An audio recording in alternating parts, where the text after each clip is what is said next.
Gold and silver have always told a story about fear, hope, and human behavior. For thousands of years, people have turned to these two metals whenever the world felt uncertain. And right now, many investors are asking the same question: how long until gold and silver climb back to new record highs? To understand the answer, it helps to look at history. Over the last 50 years, gold and silver have gone through several major cycles. Prices rise for a long time, reach a peak, then pull back sharply before eventually recovering. This pattern has repeated again and again, and each time it has followed a similar rhythm.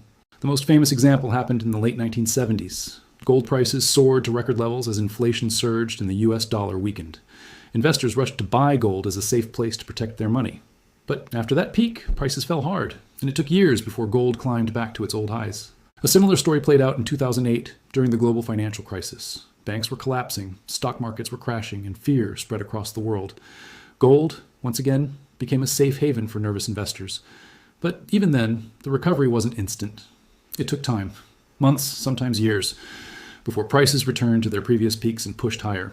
More recently, gold and silver reached new all-time highs, driven by a mix of factors. Central banks around the world bought record amounts of gold.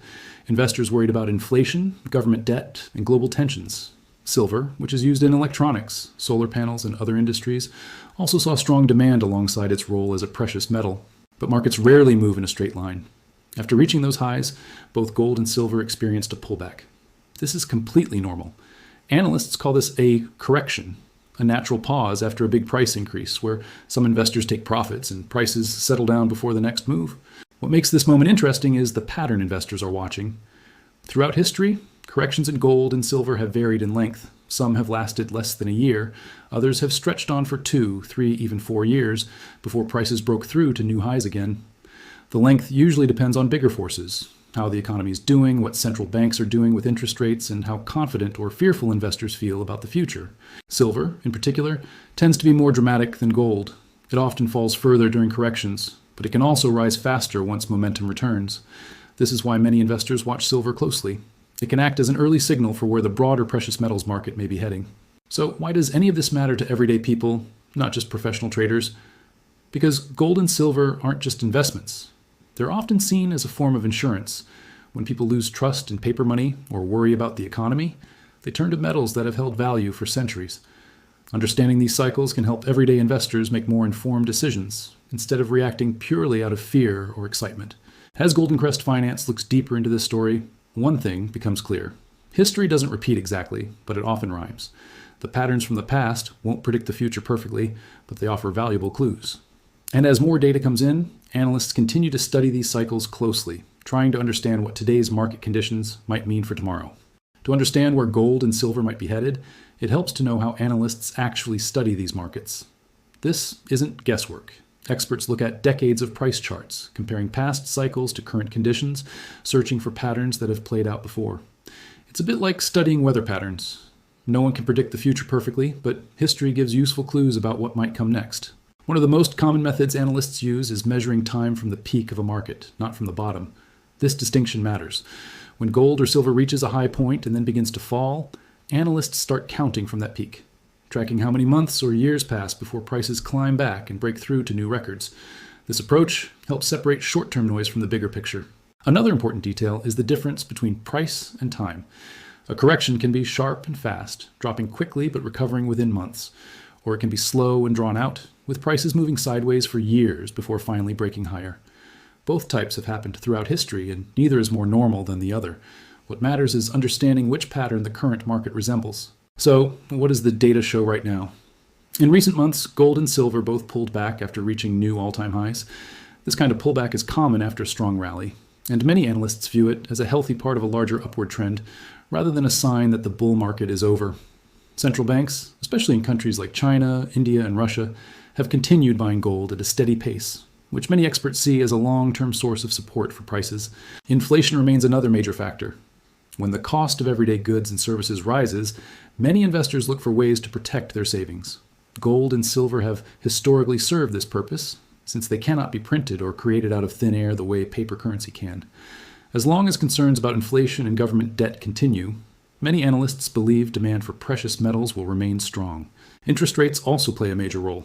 When interest rates are high, it can be more attractive for investors to keep their money in savings accounts or bonds instead of gold, which doesn't pay interest. But when interest rates fall, gold often becomes more appealing again. Many market watchers are closely following central bank decisions, since any shift in interest rate policy could influence how quickly gold and silver recover. Silver adds another layer to this story. Unlike gold, silver has significant industrial use. It's a key material in solar panels, electric vehicles, and electronics. This means silver's price isn't just about fear or safety. It's also tied to how strong the global economy is and how much demand there is from manufacturers. When industrial demand rises alongside investment demand, silver can sometimes move even more sharply than gold. Financial institutions and analysts continue to publish updated forecasts as new data becomes available, and many caution that no one can predict markets with certainty. Reputable sources remind investors that past patterns, while useful, are not guarantees of future results. This is why responsible investors are encouraged to look at multiple data points, follow trusted financial news, and avoid relying on any single prediction. For everyday viewers, the key takeaway is this. Gold and silver are currently in a period of adjustment after reaching historic highs. Whether that adjustment lasts several months or a couple of years depends on a mix of global economic forces: inflation, interest rates, central bank policy, and overall investor confidence. Gold and Crest Finance will continue tracking these developments closely, bringing viewers accurate, balanced updates as the story unfolds. Every move in gold and silver prices ripples outward, touching far more people than most realize. It's easy to think of these metals as something only wealthy investors or traders care about, but the truth is much bigger than that.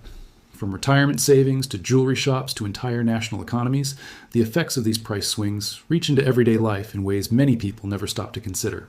For individual investors, the consequences are perhaps the most direct. Many people hold gold or silver as part of their retirement savings, viewing it as a way to protect their money from inflation or economic uncertainty. When prices rise to new highs, those who bought early often feel reassured, watching their investment grow in value. But when a correction hits, even a normal and expected one, it can create anxiety. Some investors panic and sell at the wrong time, locking in losses instead of waiting for the recovery that history suggests often follows. Financial experts generally advise patience during these periods, reminding investors that short-term price swings are a normal part of long-term investing. Mining companies and their employees also feel these effects directly. Higher gold and silver prices often mean higher profits for mining companies, which can lead to more jobs, more exploration for new deposits, and more investment in local communities where mining operations are based. On the other hand, when prices fall or stay flat for extended periods, some mining projects become less profitable, leading companies to scale back operations or delay new projects. This affects not just company shareholders, but the workers in towns that depend on the mining industry for income. There's also a broader economic angle to consider. Central banks around the world hold gold as part of their national reserves, alongside currencies like the US dollar. When central banks increase their gold purchases, as many have done in recent years, it can signal a shift in how countries view financial stability and independence from any single currency. Some economists see this trend as part of a larger conversation about the global financial system and how countries are preparing for economic uncertainty in the years ahead. Everyday consumers are affected too, sometimes in less obvious ways. Silver, because of its use in electronics, solar panels, and medical equipment, plays a role in manufacturing costs. When silver prices rise sharply, it can slightly increase production costs for these industries, which sometimes gets passed along to consumers. Jewelry buyers also notice these price changes directly, since gold and silver jewelry becomes more expensive when metal prices climb. It's important to present this topic with balance. Not everyone agrees on what these price movements mean for the future. Some analysts believe the current pullback is simply a pause before another leg higher, pointing to strong central bank demand and ongoing inflation concerns as reasons for optimism. Others urge caution, noting that markets can remain unpredictable and that past patterns don't guarantee future outcomes. There are also economists who argue that if inflation cools down and interest rates stay elevated, gold and silver could take longer than expected to reach new highs. What ties all of these perspectives together is a shared understanding that gold and silver are more than just shiny metals. They are indicators of how people feel about the economy, about currencies, and about the future. When confidence is high, demand for these safe haven assets often eases. When uncertainty grows, people tend to turn back to metals that have held value for centuries. For communities connected to mining, for retirees relying on diversified savings, and for everyday consumers who notice prices shifting at the jewelry counter, this story is far from just numbers on a screen. It's a reflection of a much larger economic conversation happening around the world. One of the biggest factors to watch is central bank policy. Decisions made by major central banks, including the U.S. Federal Reserve, tend to have a significant influence on gold and silver prices. If interest rates begin to fall, many analysts expect that gold and silver could become more attractive to investors once again. On the other hand, if rates stay elevated for longer than expected, the current period of adjustment could stretch on further. Viewers who want to stay informed should keep an eye on upcoming central bank meetings and public statements, since these events often move markets quickly. Inflation data is another key piece of the puzzle. Reports on consumer prices, released regularly by government agencies, give investors a sense of whether inflation is cooling down or picking back up.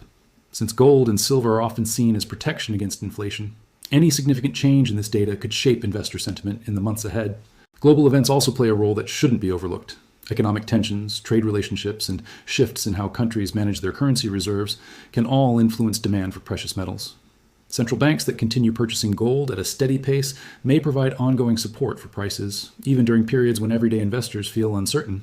For viewers watching this story, it's worth asking a few honest questions. How would a continued period of lower prices affect personal financial plans? Is now a time to learn more, to stay patient, or to seek advice from a licensed financial professional? Everyone's situation is different, and there is no single answer that applies to all investors. This is exactly why understanding the bigger picture, rather than reacting to daily headlines, tends to serve people better in the long run. It's also worth remembering that history, while useful, does not repeat in exactly the same way every time. Past corrections in gold and silver have varied widely in length and severity, and today's global economy has its own unique set of circumstances. This is why relying on a range of credible sources, rather than any single prediction, remains the wisest approach for anyone trying to make sense of these markets.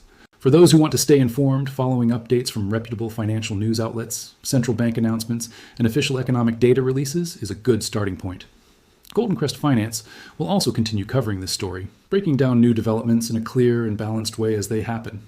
Gold and silver have carried meaning for civilizations across thousands of years, valued not just for their beauty, but for their ability to hold worth when other things feel uncertain. Whether new highs arrive sooner or take longer than expected, the underlying story remains the same one that has played out for generations. These metals continue to represent stability, patience, and trust during changing times. As this chapter of the story continues, one thing is clear. The patterns of the past offer valuable lessons, but the future will be written by decisions still to come, from central banks, from global markets, and from investors making choices about their own financial futures. Thank you for spending this time with Crest Finance today. If this video added value to your understanding, consider subscribing and sharing your thoughts in the comments below. And as always, stay informed, stay patient, and stay prepared for whatever the markets bring next.